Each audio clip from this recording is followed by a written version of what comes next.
The Witch Door by Ray Bradbury.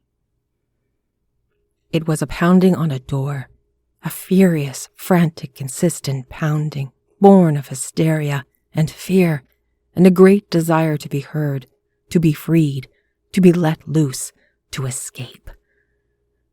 It was a wrenching at hidden paneling. It was a hollow knocking, a rapping, a testing, a clawing. It was a scratching at hollow boards, a ripping at bedded nails.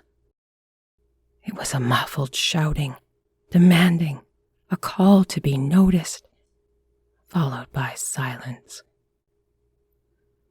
The silence was the most empty and terrible of all. Robert and Martha Webb sat up in their bed. "Did you hear it?"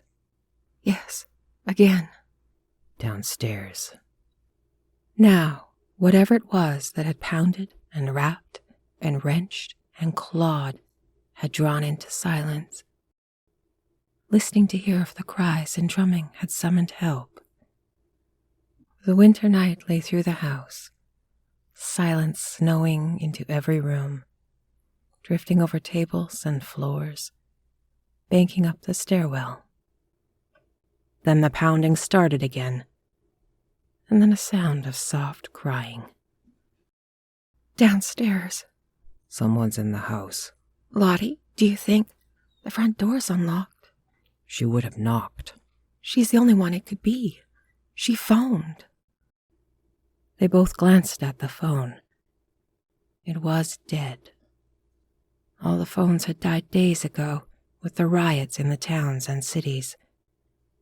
Now in the receiver, you heard only your own heartbeat. "Can you put me up?" Lottie had cried from 600 miles away in the last phone call. "Just overnight." But before they could answer her, the phone had filled itself with long miles of silence. "That might be her," said Martha Webb. "No," said Robert Webb. "Dear God." They lay in their cold room in this farmhouse in the Massachusetts wilderness, back from the main roads, away from the towns, near a bleak river and a black forest.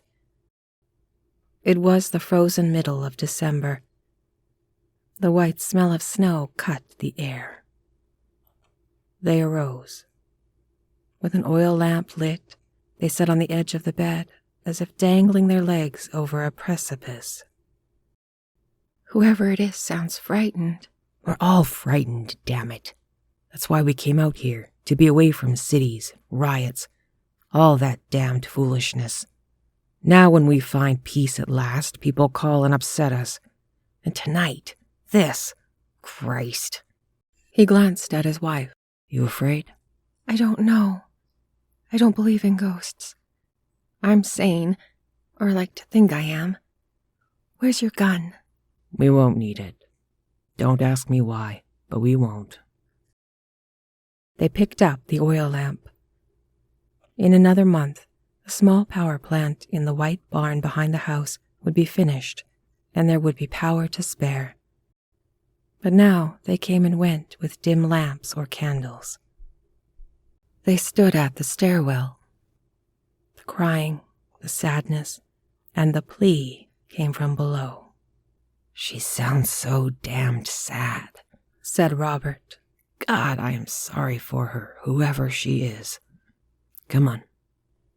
They went downstairs. As if someone had heard their footsteps, the crying grew louder. There was a dull thudding against a panel somewhere. "The witch door," said Martha at last. "Can't be." "Is." They stood in the long hall looking at the place under the stairs where the panels trembled faintly. But now the cries faded, as if the crier were exhausted, or as if something had diverted her. Or perhaps their voices had startled her, and she was listening for them to speak again. Now the house was silent, and the man and the woman waited, with the oil lamp quietly fuming in their hands. Robert stepped to the witch door and touched it, probing for the hidden button, the secret spring. There can't be anyone in there, he said. My God, we've been here 6 months and it's just a cubby. Isn't that what the real estate agent said? No one could hide in there and we'd not know it. We'd listen. They listened. Nothing. She's gone. It's gone. Whatever it was. Hell, that door hasn't even been opened in our lifetimes. Everyone's forgotten where the spring is that unlocks it. I don't think there is a door. Only a loose panel and rats' nests, that's all. The walls, scratching. Why not? He turned to look at his wife, who was staring at the panel. Rats don't cry, she said. That was a voice asking to be saved. Lottie, I thought. Now I know it wasn't Lottie, but someone else in trouble. Martha reached out and trembled her fingertips along the beveled edge of the ancient maple. Can't we open it? With a crowbar and hammer, first thing tomorrow. Oh, Robert! Don't Robert me. I'm tired. We can't leave her in there to... She's quiet now. Christ, I'm exhausted. I'll come down at the crack of dawn and knock the damn thing apart, okay? All right, she said. Tears came to her eyes. Women, said Robert. Oh, my God. You and Lottie and you. If she gets here, if she makes it, I'll have a house full of lunatics. Lottie's fine. Sure, but she should keep her mouth shut. It doesn't pay now to say you're a socialist, Democrat, libertarian, pro-life, abortionist, Sinn Féin, fascist, commie, any damn thing. The towns are bombed out. People are looking for scapegoats. And Lottie shoots from the hip, gets herself smeared. And now, hell, she's on the run. They'll jail her if they catch her. Or kill her. Yes, kill her. We're lucky to be here with food. Thank God we planned ahead. I saw it coming. The starvation, the massacres. We helped ourselves. Now we'll help Lottie if she makes it through. He turned to the stairs. I am dead on my feet. I am tired of saving anyone, even Lottie. But hell, if she gets through the front door, she's saved. They went up the stairs, the lamp advancing an aura of trembling white glow. The house was as silent as snow falling. God, he whispered to himself. Damn, I don't like women crying like that. It had sounded like the whole world crying, he thought. The whole world dying, needing help and lonely. But what can you do? Live like this? Far off the main highway, away from all the stupidity and death? What can you do? They left the lamp lit and drew the covers over their bodies and lay listening to the wind hit the house and creak the beams and the parquetry. A moment later there was a cry from downstairs, a splintering crash, the sound of a door flung wide, a bursting out of air, footsteps echoing in all the rooms, sobbing almost in exaltation. Then the front door banged open, the winter wind blowing wildly in, while the footsteps wrapped across the front porch and were gone. With the lamp, they ran downstairs. Wind smothered their faces as they turned toward the witch door, wide open, still on its hinges. Then toward the front door, where they held the lamp out upon the snowing white and darkness with no moon.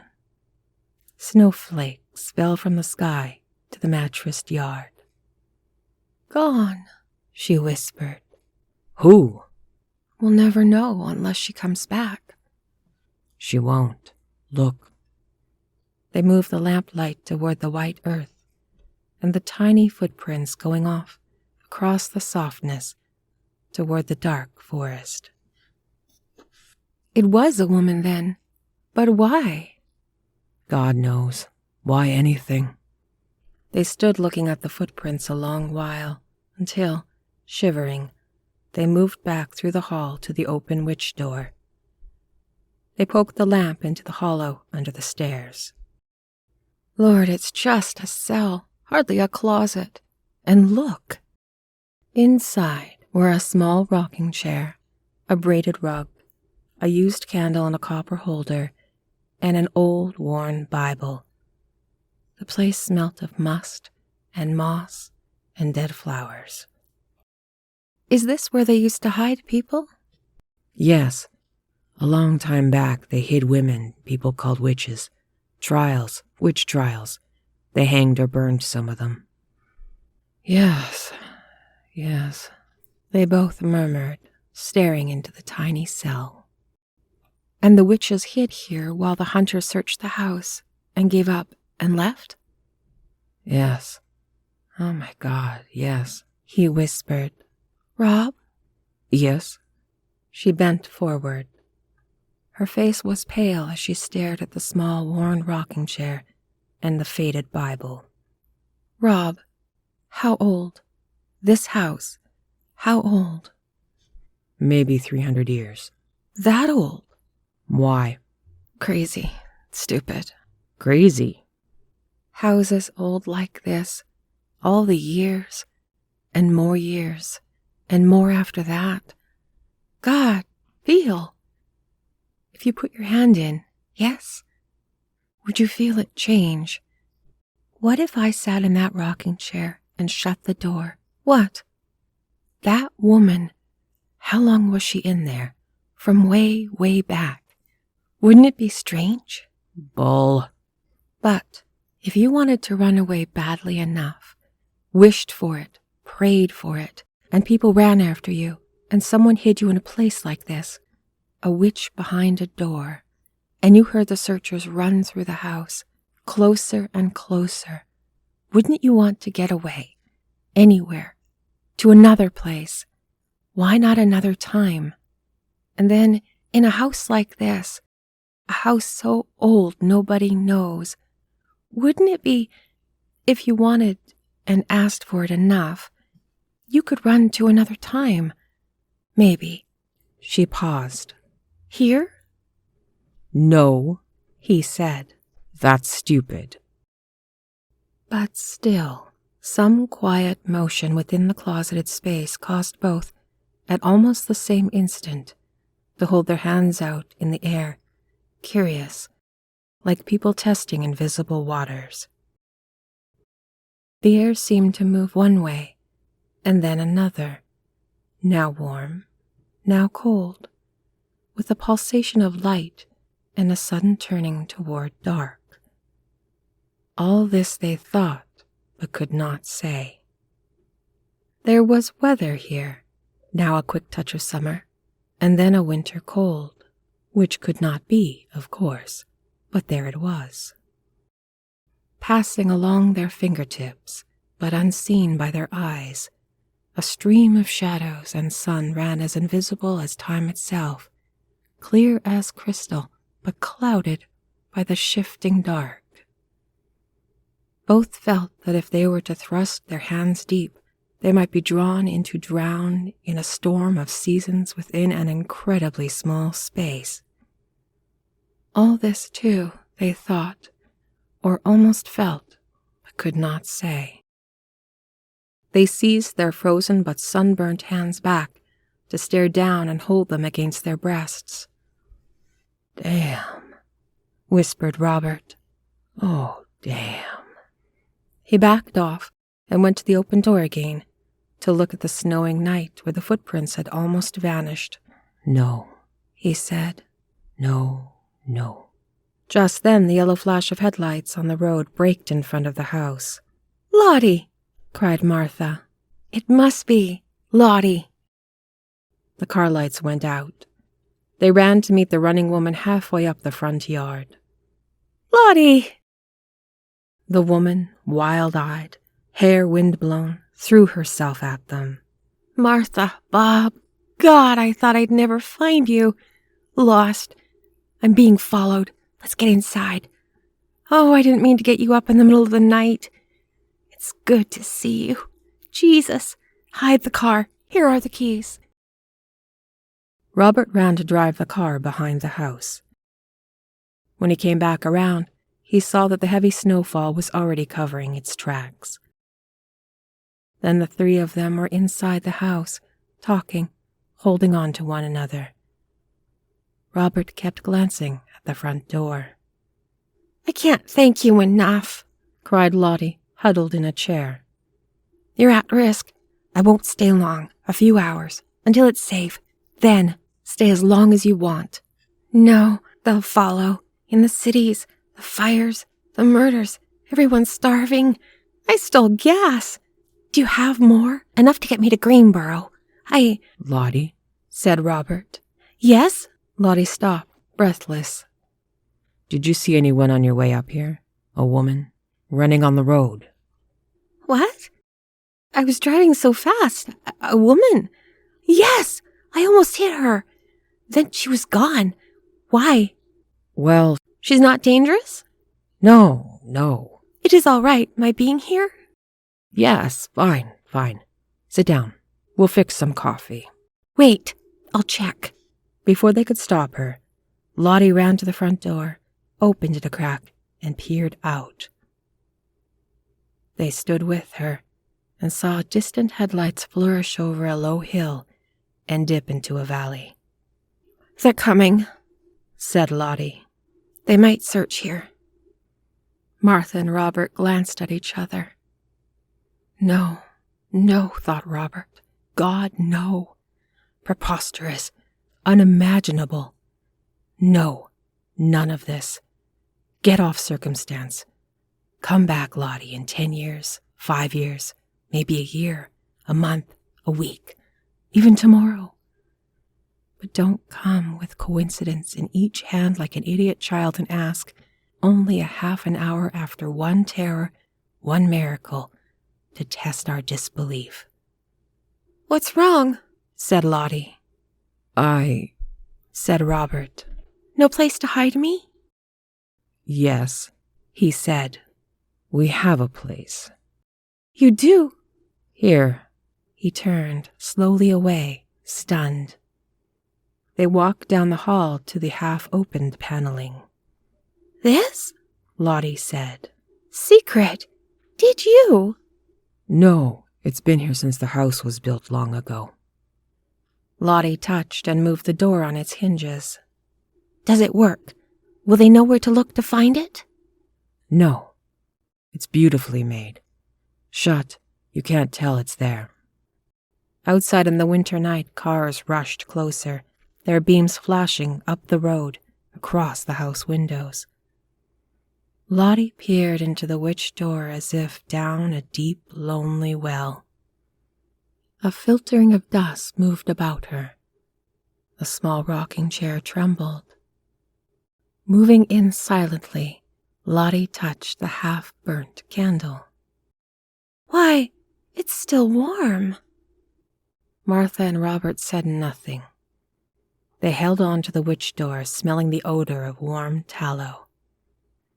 Lottie stood rigidly in the small space, bowing her head beneath the beamed ceiling. A horn blew in the snowing night. Lottie took a deep breath and said, "Shut the door." They shut the witch door. There was no way to tell a door was there. They blew out the lamp and stood in the cold, dark house, waiting. The cars rushed down the road, their noise loud and their yellow headlights bright in the falling snow. The wind stirred the footprints in the yard, one pair going out, another coming in, and they watched the tracks of Lottie's car fast vanishing, and at last gone. "Thank God," whispered Martha. The cars, honking, whipped around the last bend and down the hill and stopped, waiting, looking at the dark house. Then, at last, they started up away into the snow and the hills. Soon their lights were gone, and the sound gone with them. "We were lucky," said Robert. "But she's not." "She?" "That woman, whoever she was, ran out of here. They'll find her. Somebody'll find her." "Christ, that's right." "She has no ID, no proof of herself. She doesn't know what has happened to her. When she tells them who she is and where she came from..." Yes. "God help her." They looked into the snowing night, but saw nothing. Everything was still. "You can't escape," she said. "No matter what you do, you can't escape." They moved away from the window and down the hall to the witch door and touched it. "Lottie?" they called. The witch door did not tremble or move. "Lottie, you can come out now." There was no answer, not a breath nor a whisper. Robert tapped the door. "Hey in there!" "Lottie?" He knocked at the paneling, agitated. "Lottie!" "Open it!" "I'm trying, damn it!" "Lottie, we'll get you out. Wait, everything's all right." He beat with both fists, cursing. Then he shouted, "Watch out!" Took a step back, raised his leg, and kicked once, twice, 3 times, vicious kicks at the paneling that crunched holes and crumbled the wood into kindling. He reached in and yanked the entire paneling free. "Lottie!" They leaned together in the small space under the stairs. The candle flickered on the small table. The Bible was gone. The small rocking chair moved quietly back and forth in little arcs, and then stood still. "Lottie!" They stared at the empty room. The candle flickered. "Lottie," they said. "You don't believe?" "I don't know. Old houses are old. Old." "You think Lottie? She—" "I don't know. I don't know." "Then she's safe at least. Safe. Thank God." "Safe? Where she's gone? You really think that? A woman in new clothes with red lipstick, high heels, short skirt, perfume, plucked brows, diamond rings and pantyhose? Safe? Safe," he said, staring deep into the open frame of the witch door. "Why not?" He drew a deep breath. "A woman of that description who was lost in the town of Salem in the year 1692? He reached over and shut the splintered witch door. They sat waiting by it for the rest of the long, cold night. The end.